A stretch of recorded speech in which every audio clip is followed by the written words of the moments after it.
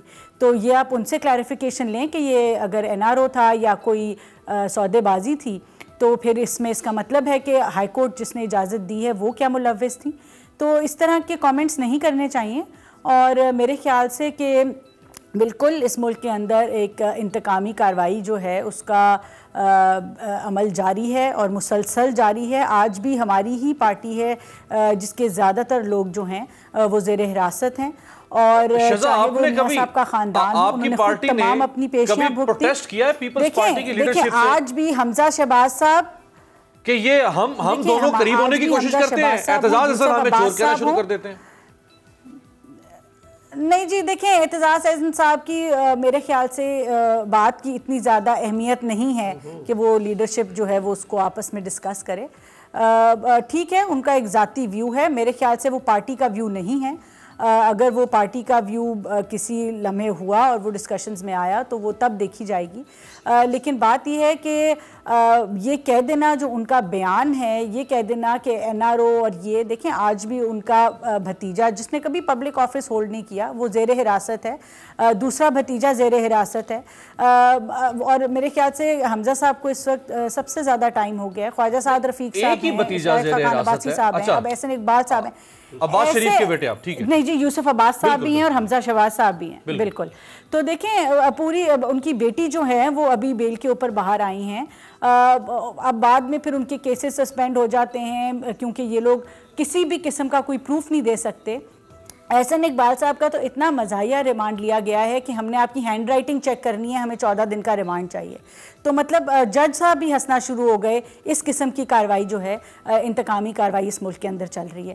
تو یہ چیزیں جو ہیں وہ یہ پروپیگنڈا کا حصہ ہیں, اور ہم بالکل عدالتوں کے سامنے پیش ہوتے رہیں گے اور ہوتے رہے ہیں, اور ہم یہ فیس کر رہے ہیں, اور ہمارے جو ممبران ہیں بڑے دلیری سے فیس کر رہے ہیں. رانا ثناء اللہ کے اوپر جو ایک مزاح خیز جو ہے وہ الزام لگایا گیا اسمبلی کے اندر گورنمنٹ کے ممبران نے کھڑے ہو کے ان کی, تو اس طرح کی چیزیں میرے خیال سے کہ as politicians as political system جو ہیں وہ ہمیں ہرٹ کرتی ہیں, اور ہمیں ایک دوسرے کے اوپر اب تھوڑا سا we need to learn from our past and we need to move on, اور ہمیں گورننس پہ ڈیولپمنٹ پہ بات کرنے کی ضرورت ہے. اگر یہ حکومت 5% بھی اپنا فوکس گورننس پہ کر لے اپوزیشن کی انتقامی کاروائیوں سے, تو شاید یہ ملک جو ہے وہ جس بحران کا اس وقت سامنا ہے ہمیں اس میں سے نکلنے کا ہمیں کوئی امکان ہو. سینیٹر صاحبہ شاید. اور میں آخری بات کرنا چاہوں گی, جو کراچی کی بات کی, دیکھیں کراچی میں میاں نواز شریف صاحب کو یہاں پہ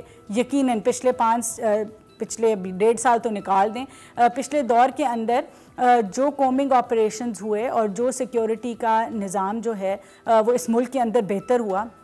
افواج پاکستان کے ساتھ مل کے فیڈرل گورنمنٹ کے اپنی کٹی میں سے پیسے دے کے جو ہے وہ افواج نے ضرب عضب کی, رد الفساد کی, جس کی وجہ سے سیکیورٹی سچویشن جو ہے وہ تقریباً آپ کا ایک وہ ختم ہو گیا. آپ کا جو ٹیررزم کا معاملہ تھا ایک حد تک, بالکل تو نہیں, اب ہم دیکھتے ہیں کہ وہ چیز دوبارہ جو ہے وہ پاکستان کے اندر آ رہی ہے. اچھا میں ذرا سینیٹر صاحبہ سے, چونکہ اعتزاز احسن صاحب نے ایک بات کی ہے, تو سینیٹر صاحبہ یہ جو اعتزاز احسن صاحب جو کہہ رہے ہیں, یہ میاں صاحب سودا کر گئے ہیں ووٹ کا, بیچ گئے ہیں جمہوریت کو.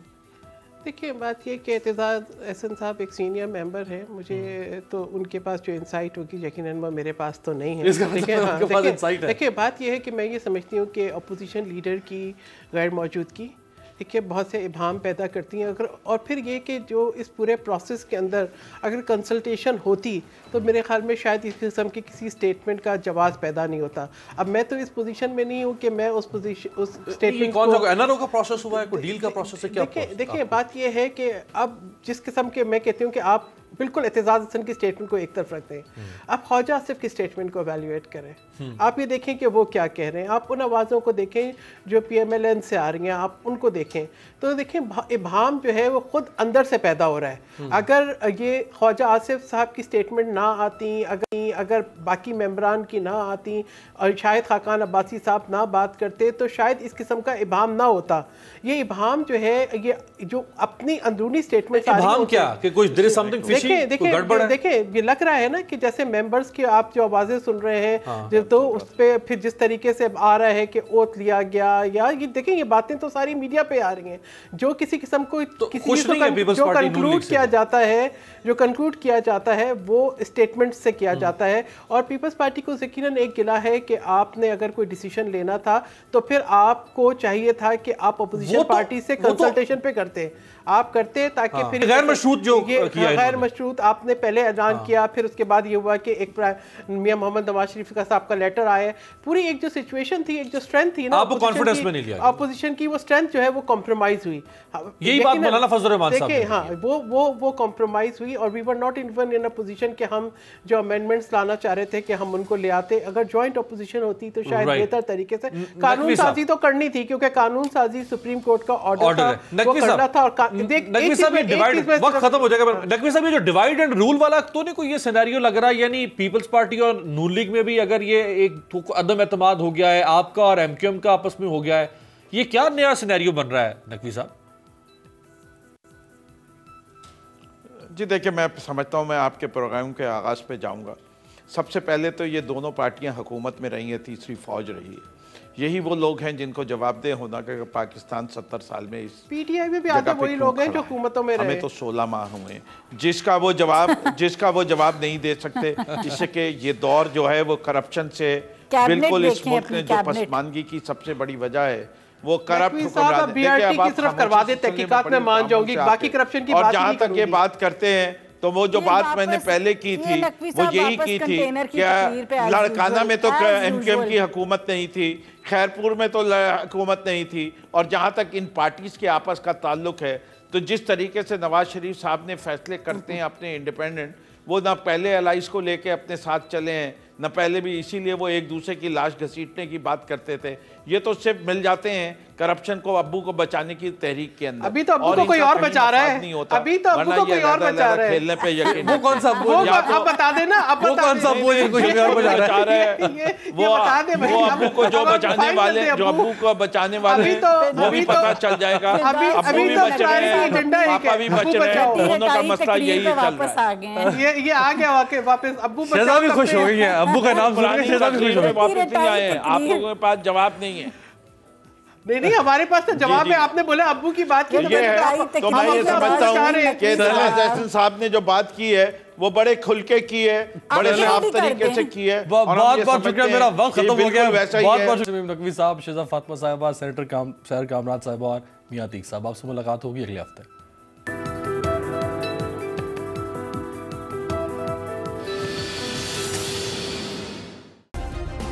سبسکرائب کریں اور بیل دبائیں تاکہ کوئی خبر رہ نہ جائے.